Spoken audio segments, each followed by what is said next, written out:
Storm Tracker 22 forecast, certified most accurate by WeatherAid. Thanks for watching WJCL 22 News at 4. I'm meteorologist Kathleen Liberta. We're continuing to track wildfires across Georgia, South Carolina, and really across the entire southeast. Notice these are some of the fires that have been picked up on satellite. You can see the one in Brantley County. We're keeping a very close eye on that, as well as some of those others that are bringing smoke into our area right now. This is the latest drought monitor. Notice that that exceptional drought has extended throughout parts of southeast Georgia and the low country, seeing that extreme drought across the rest of the area, and then that air quality alert is in place today. That's because of that unhealthy air quality due to that wildfire smoke that has moved up into parts of our area. Even though the Georgia counties are not included in this, we are still seeing smoke. This is what we're talking about. Those winds have shifted from the south, and you notice that's pulling all of that smoke up into our area. As we go throughout tomorrow, we're expected to see more of this smoke and those hazy skies. That's probably why you could see that as you went out the door this morning and throughout the day. We're going to continue to keep you updated on the wildfires as well as the conditions that we are going to see as we go towards the weekend. I'll keep you updated on that throughout the afternoon. WJCL 22 News at 4 starts right now.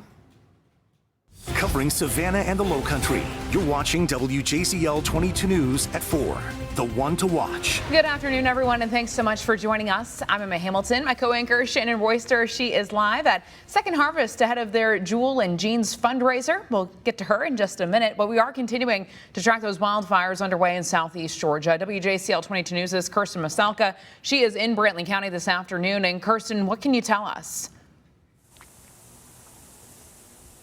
Hi, Emma. Yeah, we're here in Brantley County at a church near the evacuation area, and places like this are serving as shelters during this time as people need a place to stay as they flee from the flames and the smoke, and they're offering things like food, water, and resources to those people. The assistant pastor at Little Memorial Baptist Church tells me they opened their doors almost immediately after the fire started, and since then, at least 100 people have come through looking for help. Right now, most of what they're using, from meals to basic supplies, is coming from church resources and donations from the community. People here say these wildfires are unlike anything the area has experienced before, from the scale to how quickly they've spread, taking many by surprise. I mean, I've lived here for 23 years, and I haven't seen it. Everybody's like they've never seen anything of this magnitude. This is actually worse than a hurricane. Locals tell me right now the focus is simply getting through this evacuation, but as the fires continue to become contained and we pass this moment, that the needs will change, they will shift as they try to recover and assess the needs that they'll have once they look at the damage. Emma. All right, Kirsten, just absolutely heartbreaking. Thank you. Well, let's take a look at those numbers. According to the Georgia Forestry Commission, the Highway 82 fire in Brantley County has burned an estimated 4,400 acres so far and is currently 15% contained. 53 homes have been lost and about 1,000 homes are at risk. Crews are continuing to conduct damage assessments there. The wildfires in Clinch County is the Pineland Road fire. According to the Georgia Forestry Commission, it has burned just over 29,000 acres. It is 10% contained. Due to the dry conditions, the fire continues to burn in the bays and the swamps, increasing the difficulty of suppressing the fire. If you have a quick minute this afternoon, take a look at your screen right here. This is what is left of a wedding chapel in Waynesville, Georgia. You can also see those burned vehicles and the structures, as well as debris from a structure in the foundation of that building. This video's heartbreaking. Our local fire departments, they are helping with the Brantley County wildfire.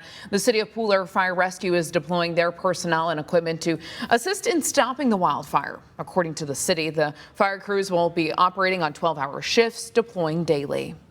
We're only sending 2 a day currently. The biggest thing with this, it's mostly in pines right now. So we've got quite a bit that are operating within the forestry and the bulldozers and things like that. So our main role is actually going to be protecting structures, and then once we get through some of that, small spot fires that may start because the truck's small and get there quickly, they can hit it, knock it down, and hopefully stop it from advancing until they get bulldozers or an airdrop or some things like that. We are continuing to track how local responders are helping to contain the wildfire. Right now, authorities say that thousands of people could be in danger with these wildfires. ABC's Armando Garcia reports on the fires burning across both Georgia and Florida. Overnight, authorities reported 34 new fires. Thousands of people have been forced to evacuate, and there's a state of emergency across much of the southeast. Today, a race to snuff out the flames as fires explode throughout the southeast. Wildfires raging across Georgia and Florida, consuming more than 50 homes and thousands of acres. Oh, I'm gonna cry. Unfortunately, 54 homes were lost on Tuesday as the fire swept through. ABC's Matt Rivers on the ground in southeastern Georgia. The fire here in Brantley County exploded incredibly quickly. You can see there's still hot spots back there. This is what's left of a mobile home completely destroyed by this fire. Dozens of people forced to flee with nothing to come back to. Georgia's governor declaring a state of emergency across 91 counties, warning 1,000 homes could be in the line of fire. We do expect today to be a pretty high fire activity day. Humidity is going to drop down to probably 26-27% this afternoon. Winds are going to pull a complete 180 shift. Thousands of people forced to evacuate and salvage what they can. We started gathering stuff in one location, taking stuff off the wall, pictures and things we can't replace. But for some, the flames moved too rapidly. And we tried to save your house. We couldn't do nothing. It was too late, man. The fires jumping over the Georgia state line into Florida.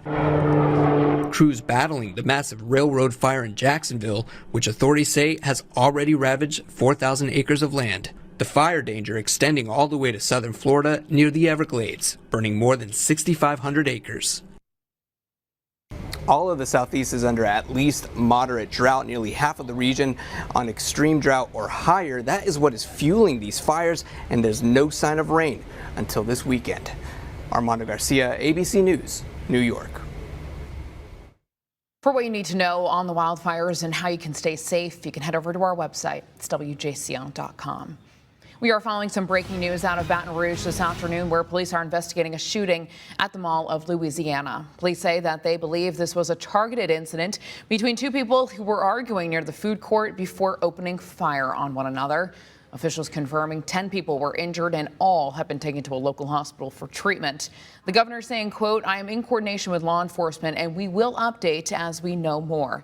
He goes on to say that he advises the public to stay away from the area.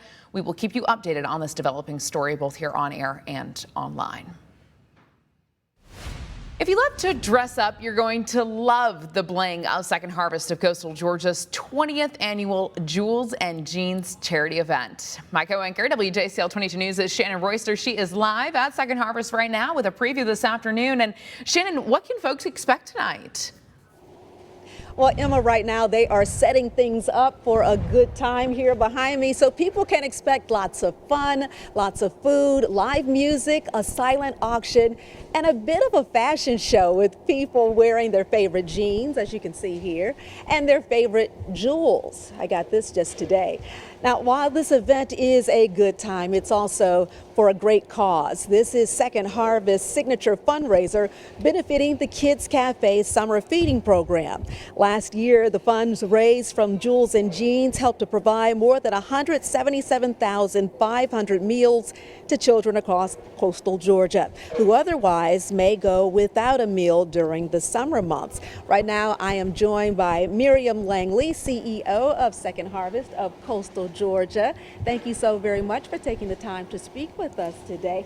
Miriam, talk to us about how much you hope to provide this year. Oh my gosh, we are so excited. First of all, thank you all so much for this incredible awareness for our mission and the children that we're trying to feed this summer. We are really hoping to bring awareness tonight to folks and help raise enough funds to help with 250,000 meals this summer. Wow. Childhood hunger is a serious thing in our area. Yes. And without you all, many of them would not have a meal in the summertime. Right, exactly. I think a lot of folks don't realize that 1 in 4 children in our community are in need of food or go to bed hungry. And thanks to so many of our community partners, we'll work with over 70 this summer to provide meals for almost 8,000 children a day. Now, you're in a different venue this year for the event. Talk to us about that. Yes, we are still at Second Harvest, but we are in our warehouse, which, as y'all most of y'all know, we have two buildings on our property. And so we're out in our warehouse, and we're hoping to bring so much awareness to how much it actually takes to run the program. So folks are going to see our big equipment and you know, all of the different racking systems and the types of products that we get and how we're able to actually put those products into our culinary kitchen to prepare the meals for children.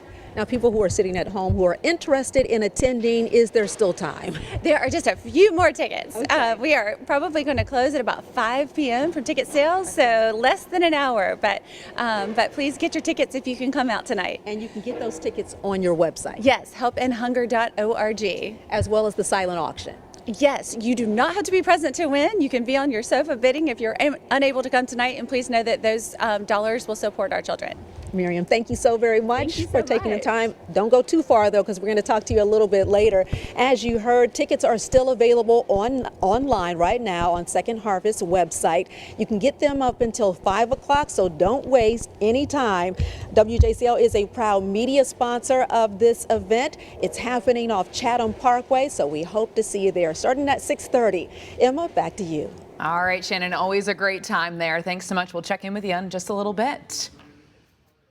Well, the Girls on the Run 5K, it is back this weekend. Girls on the Run is an after-school program for young ladies in 3rd through 8th grade. It's centered around building character and confidence while incorporating physical activity.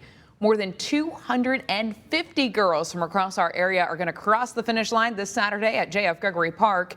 CEO Mary Crawford says that this 5K is all about smiles and fun. This is the one time where you can come out and do your very best. It's all about your goal. This is what we've been teaching the girls all season long, is how to take some skills that they've learned and do the best that they can. So Saturday is a huge celebration. It's what we call the most fun you can have. And it is a lot of fun. You are invited to come out and join in on the fun. Celebrations begin at 7:30 and the 5K will start at 8:30. On-site registration is available for $25 per person. I'll make sure we have more information for you on our website later this evening.